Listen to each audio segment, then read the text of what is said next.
On a recent episode, I referred to Miami's defensive backfield as a deep group, and I got called out. So, guys, let's settle this.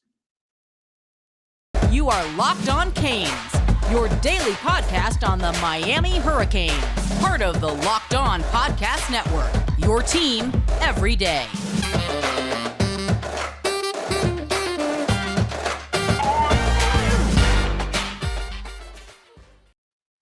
Welcome into another Saturday special. I am Alex Dono, your host. I'm a University of Miami alumnus, longtime South Florida sports radio vet, including pregame and postgame for Miami Hurricanes football. Thank you so much for making Locked On Canes your first listen every day. We're available free wherever you get your podcasts and available free on YouTube. So make sure you subscribe, audio, and subscribe on YouTube as well. So I referred to, I think it was last week, I talked about Miami's defensive backfield being a deep group, and I got some pushback in the comments. So let's talk about it, guys, because I really do think there's a lot of talent and a lot of opportunity. Now, something I do get is you look at the defensive stats last year, they weren't good in any area. Tackling, terrible, rushing yards, passing yards given up. And of course, we focus on passing yards when we talk about cornerbacks and safeties. Miami gave up 250.4 passing yards per game last year. That was 102nd nationally. Now, there's a lot of other stuff that goes into that besides the defensive backs, because Miami's pass rush was underwhelming as well, which contributes. But let's talk more about this. Let's bring on a very good friend of mine. This guy's a staple when it comes to Hurricanes coverage. Vishnu Parasuraman is with us. You see where to follow him on Twitter at VRP2003, editor of Sebastian's Pub, which is an awesome Canes blog, contributor on the 5 Reasons Sports Network as well. Vish, how you been, sir? Good. How are you? I'm doing really well. And listen, I'm just hoping we can play some baseball pretty soon. We're recording this on Saturday. Miami's game against Canisius, we think, is finally going to happen at 5 p.m. today on Saturday. So we'll circle back to that. But let's start with the cornerbacks, Vishnu. Now, Miami's best corner last season, clearly Tyrique Stevenson, and he is back. Darryl Porter transfers in from West Virginia. He's a candidate to start along with Stevenson this year. Marcus Clarke started a lot last season. He's back. DJ Ivey, he's been a liability. He did have a really good spring for what that's worth, so maybe he'll be on the up and up. He could be like a candidate for most improved player because, you start at the bottom and you get better. Isaiah Dunson had a really nice spring. Al Blades Jr. coming back from injury. I thought Miami also recruited well at this position for the class of 2022. You bring in Kamari Rogers, Chris Graves, and Jaden Harris coming in as true freshmen. So let's start there at corner, Vish. Was it fair for me to call this group deep? How do you feel about this group of players? So I do think it's deep. It's just that it's unsettled, and I think that's why people are – you just went through a bunch of options. You didn't actually mention someone who I think we might see start, which is Corey Couch as well. I know a lot of people were down on him after last year. If you recall his first year, he was awesome. He was our best corner. And so I think there's just so many quality options there. It's hard to imagine them not getting some semblance of a solid rotation. Now I will say if we start digging deep into the freshman pool, that's probably not a great sign. Just because that means that, all the names you mentioned there was like 5 or 6 names, all are not good options. So then we had to get in. So I think that I think that would be more likely the case than a freshman comes on and it's just such a lockdown, like this guy has to start. So I'd say that'd probably be a warning sign. But you mentioned people don't remember that Al Blades, he had a COVID impact that lingered. He was not healthy last year when he played. So, some of these kids showed a lot 2 years ago. And then last year, like you said, the whole defense cratered and they were victims of that. So, but I think definitely Tyrique Stevenson's going to be starting. And then after that, I think it's pretty wide open. Now, the West Virginia guy, Porter, he's more of a slot nickel guy, but we're probably going to, that's the way football is now. That's your base defense, essentially. So he'll probably start there. And then I think the other corner is wide open, but I do like the Corey Couch to kind of lock that down. And what do we think about the coaching as well? Now, Miami, at least on paper, very well coached at DB last year with T-Rob. Now with Jahmile Addai this year, I would say as good, possibly even better. So how much can coaching impact that group? I think a lot, but I would actually challenge, though, was well coached last year based on the performance. That's why I said on paper, yeah. Well, I mean, and this is not a knock on T-Rob, who's obviously a well-respected coach that has done well everywhere. That unit and that coaching staff was broken as a collective. You cannot individually perform well when your collective is broken. You can do, and that defense, like you read some of the stats off, and we could do the same thing talking about the rushing yards given up, right? That defense broke. It broke at the end of the 2020 season, and then they doubled down on it, and it got worse, which is not surprising. I mean, North Carolina running for 700 yards should have been, we got to blow this up. We got to look at our schemes. We got to look at what we're doing because this isn't acceptable. And other than moving some deck chairs around and kind of ushering Blake Baker out the door, nothing really changed because Manny Diaz took over the scheme. So it was basically running the same stuff that at that point, it was his third year as head coach, but he'd also been there under Mark Richt. So the ACC had adjusted to his defenses, and he hadn't been, if you look at the good coaches that have staying power and you look at their team and then you look at 2 or 3 years down the road, they're not running the same stuff. Right. And we were, and all those blitzes that like embarrassed Notre Dame and we all love that game did not work 3 years later when everyone knew how to pick them up and exploit it. And so I think the scheme was broken. So, you can coach the defensive back well. The scheme is broken. He's not going to perform well, and it's going to look bad. And I think that was what happened last year. So I wouldn't read too much into any of the kind of performances last year. And obviously the coaching staff as a whole has taken a massive leap forward. I mean, our linebackers coach is someone that if, 5 or 6 years ago, we'd named the head coach, we'd been like, that's all right. We're good with that one. Right. He's the linebackers coach. So I mean, I expect a lot better just individual performance because I think the collective will be stronger. Now, how do you expect, is when we talk about passing yards given up stats, a lot of it also comes from how much pressure you're generating. So, and Miami had a disappointing year pass rushing last year. They've certainly brought in reinforcements in the transfer portal at defensive end. I mean, I think Mesidor is going to have maybe the biggest impact of any of the transfers that Miami is bringing in. Brought in a couple of other pass rushers, Agude from UCLA. So do you expect more complementary football on that defense? Do you think that the pass rush is going to step up this year? Yeah, it'll be better, I think. And last year was the first year in a long time we didn't have that elite defensive end, which I think also hurt the whole defense because we were kind of relying on, forced double teams on the defensive end for some of those blitzes to work. And when they don't have to do that, it's easy to pick them up. It's easy then you got time to throw against a defensive backfield that is not protected because we've blitzed the safeties, we've blitzed a corner. So it is always a collective. So yeah, I expect it to be a lot more cohesive. Use the term complementary. Yeah, absolutely. And we also have a very veteran defensive coordinator now who is not like when you try to describe the defensive schemes, he doesn't really have a scheme. He adjusts to what he has. So I do expect a cohesive unit to show up, which I think will help just a lot on the defensive backfield. But in terms of the talent at defensive back, it's definitely there. We're going to get to the safeties in a moment, but before we do that, on the corners, I think at least one of the answers to this is very obvious, but give me who you expect to be the standout corner this coming season, which easy one, unless you feel way differently about it, but who's the sleeper going to be? So give me your standout this year and the sleeper.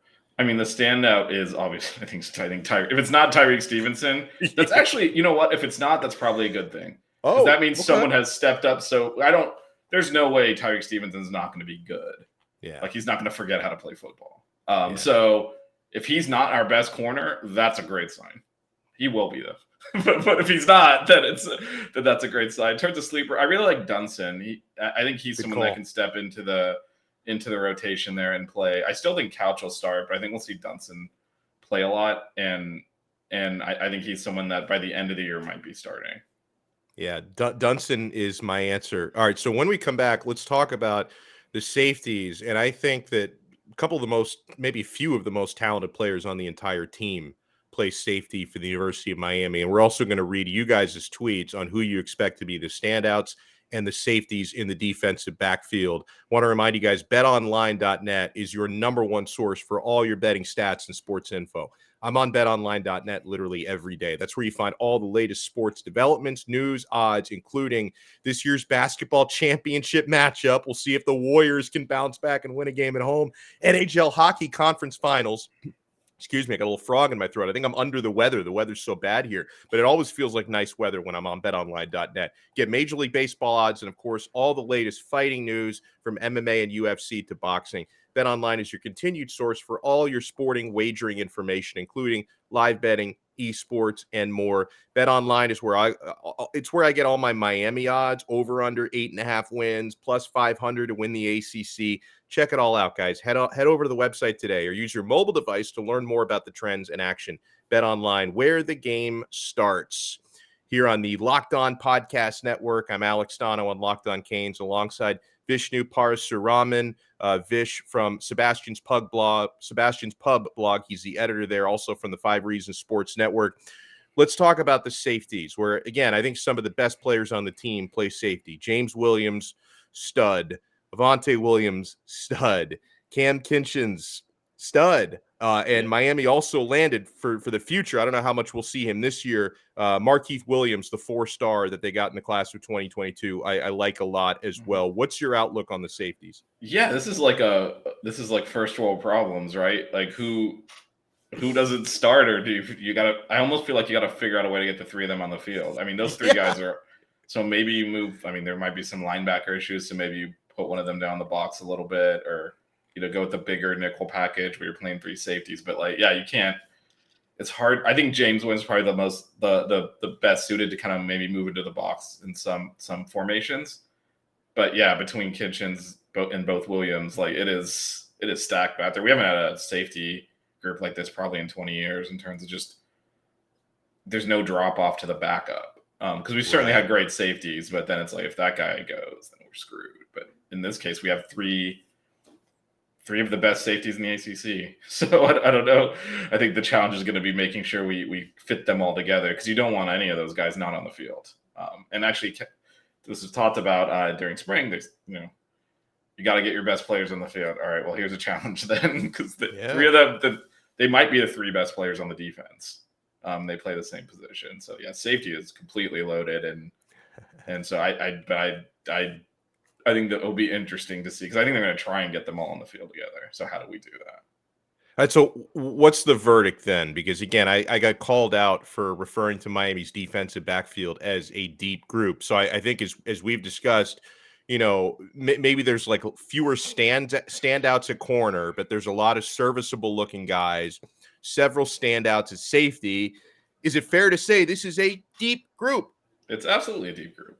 This is not questionable, especially and here's where you can kind of spike the football. So if you took this group and take away the baggage of the coaching we've had in the past, you would be really excited. Yeah, you'd say, man, look at all this talent. But we've seen some of these players underperform, which I chalk up more to the scheme and the coaching from the previous staff than the actual players' ability. If these guys were coming, for example, if someone like Tyrique Couch or Al Blades transferred in the portal right now, we'd be like, yes. But we have this baggage of we've seen the past defense struggle, so we look at it and we're like, well, some of these names look too familiar. I don't like it, but it wasn't. I think we'll very quickly realize it wasn't them. Especially when people keep seeing DJ Ivey, they get a lot of flashbacks and stuff. Well, this will be interesting, right? Because I think we all, he's obviously been here longer, so there's more history. And I don't know that he's ever put together a strong year. Like someone like Tyrique Couch, his first year was our best corner. Last year, he took a step back, but I think it's pretty easy to visualize him, 2020 Tyrique Couch comes back and we feel a lot better about it. Whereas DJ Ivey, I don't think has ever had that strong year, even really a series of games, but he's been in the same. Again, Mark Richt to Manny Diaz was the same defense. Maybe it doesn't fit him as well. So I wouldn't close the door on anyone. You mentioned he supposedly had a great spring. You hear that a lot, and sometimes it doesn't go anywhere. But when you change schemes and you change coaches, that can make a difference. And none of the guys we recruited were not Miami caliber coming in. So these were not reaches. These were not, well, we couldn't get who we wanted, so let's go take. Like DJ Ivey was a big time recruit. So maybe this staff can unlock his ability. So I wouldn't close the door on anyone. And I think what you'll likely see is as the summer develops, you'll see players step up and start claiming those spots. But it's certainly possible DJ Ivey is starting a corner and playing well. Like that's not a lost cause. He's talented. It's just it never clicked for him here. But now he's got an opportunity with not just a new staff, which we feel are better coaches, but just a different scheme. Maybe the old scheme just didn't fit what he's good at, and it showed. So, there's opportunities for everyone. That's well said. We got some tweets from you guys as well. And by the way, make sure you follow our show at Locked On Canes. We follow back. If you follow us at Locked On Canes on Twitter, we will hit follow back. So we asked you guys who's going to be the standout corner, standout safety, which is a little tougher, and then your sleepers in the defensive backfield.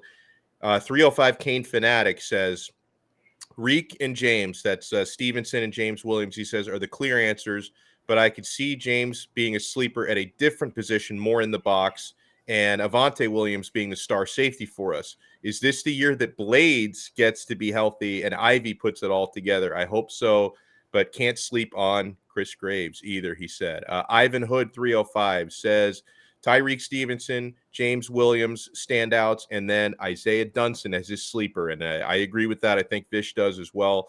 And Dopey Boy Status, interesting Twitter handle, but he says Avantae Williams, Isaiah Dunson, those are his standouts. So he's going a little off the board for his. Yeah. And then he's got Darryl Porter Jr. being the sleeper, and we talked about him being more of a slot guy. So that's really good. I want to get a couple big picture things here from our guest Vish. Obviously, off season, we've been talking a lot about our ACC outlook. I mentioned the BetOnline.net odds: Miami plus 500 to win the ACC. They are favorites to win the Coastal. How do you see it playing out for Miami? Do they get to that ACC championship game, Vish? And do you think the ACC is open enough this year that they can, maybe do what Pittsburgh did last year? So short answer is they should.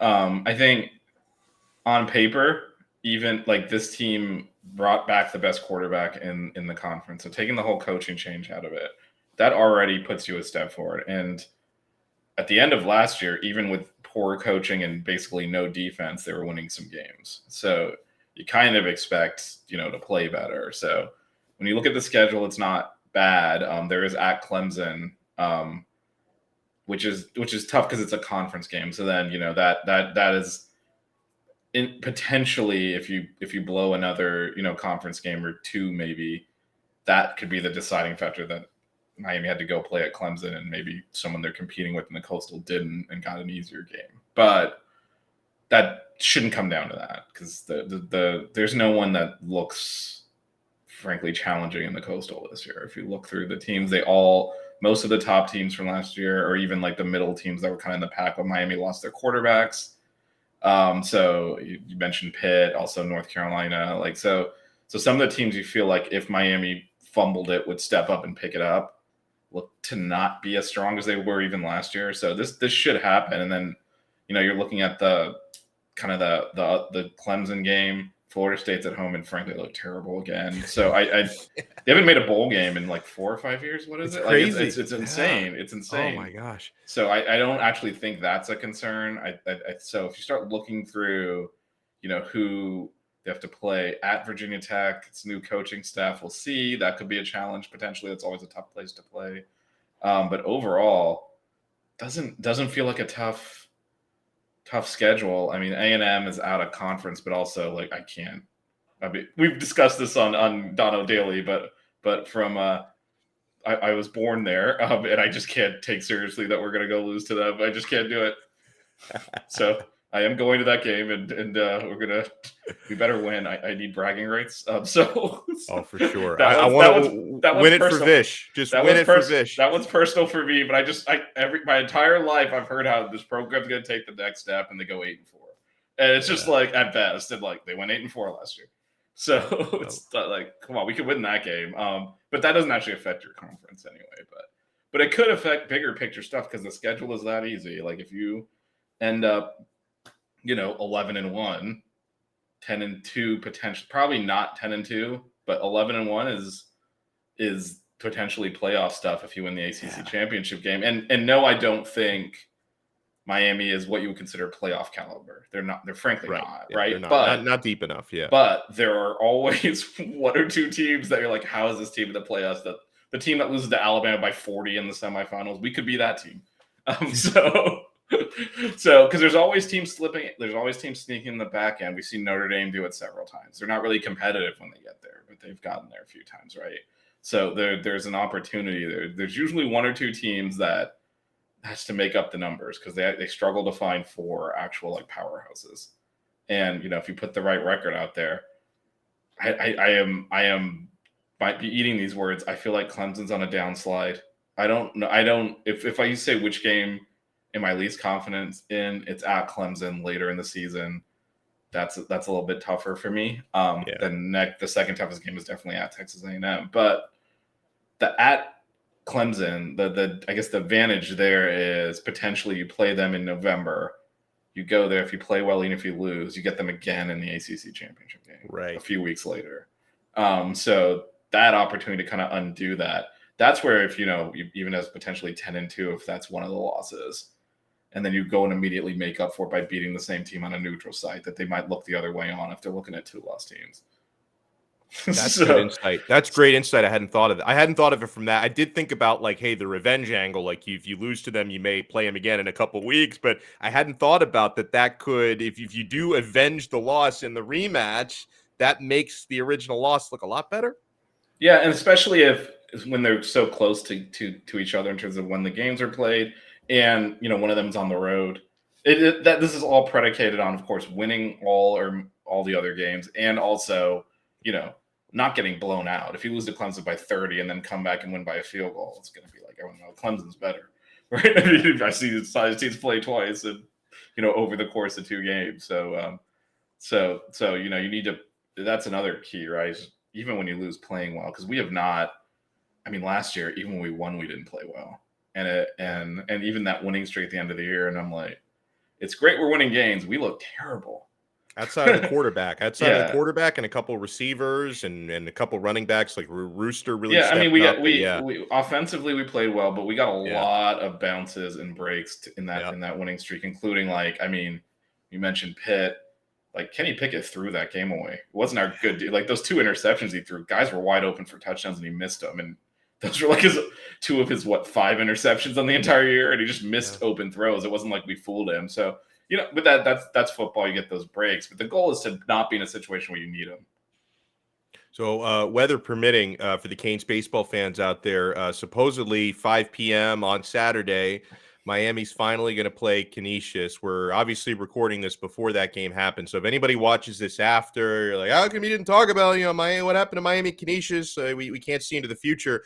I will say, if you guys have seen viral on Twitter, the milkshake that Mark Light Shake is going to be making for that game. And Mark Light Shake, they like to do some regional type specialty shakes based on the opponent. Canisius is from the Buffalo area. So they're giving a vanilla milkshake with 2 chicken wings in it, 2 buffalo wings in it, hot sauce and celery in there. It is definitely, I'm going to call it a culinary creation. Did I leave something out? You missed one of the ingredients because it got controversial there. So did they originally were adding ranch. They got a lot of feedback. So now you have the option of ranch or blue cheese. So oh my god! Oh well, see that is I don't think I want either of those in a vanilla milkshake. I don't think I want any of this in a vanilla milkshake, to be honest. But the original recipe called for ranch, and they got a lot of feedback. And so they now will, if you go to the game, you're ordering this thing and you want blue cheese, ask for it. Apparently they'll sub it in. So there's that. Yeah. Then I think for Ole Miss, they did a hottie toddy, non-alcoholic, unfortunately. And then for Arizona, they did a prickly pear thing. But it's on if you look at more like. Yeah, the other ones actually look good. The Canisius one, it looks like. And listen, Mark Light Shakes are awesome. That's not going to be the one that I choose to order. Okay. I mean, it's almost like. I can't tell. I mean, I think everyone would agree this is disgusting, right? But I wonder. I bet you they sell a lot of them just because, it's almost like you have to order. If you're standing there, you're like, I gotta order this thing. You well, because everyone's gonna want to put it on their social media. I mean, I would have to try it. I'm like, I know this is going to be gross, but like, when am I ever going to get a milkshake with a chicken wing in it? I mean, I got to do this, right? This is a once in a lifetime opportunity here. So. Oh man, you know what? I'm gonna have to have you like once we get a little bit farther in the baseball postseason and they've actually played some games. I'd love to bring you back if Yeah, you'd love to come back on because yeah, Vish is so good with the Canes baseball. I can't thank you enough for taking the time. yeah, Everyone, you can absolutely. see where to follow him on Twitter at VRP2003, Sebastian's Pub Blog, 5 Reasons Sports Network. Thank you so much, man, and enjoy your Yeah, thank weekend. you. You too. Awesome stuff. And guys, thank you so much for tuning in. Thank you for the tweets. Make sure you check us out every day. Subscribe to our podcast, Apple Podcasts, Odyssey, Spotify, wherever you get your pods. You can get the video version every single day on YouTube. Just subscribe to Locked On Canes. We will talk to you again next time on Monday for another episode of Locked On Canes on the Locked On Podcast Network. Your team every day.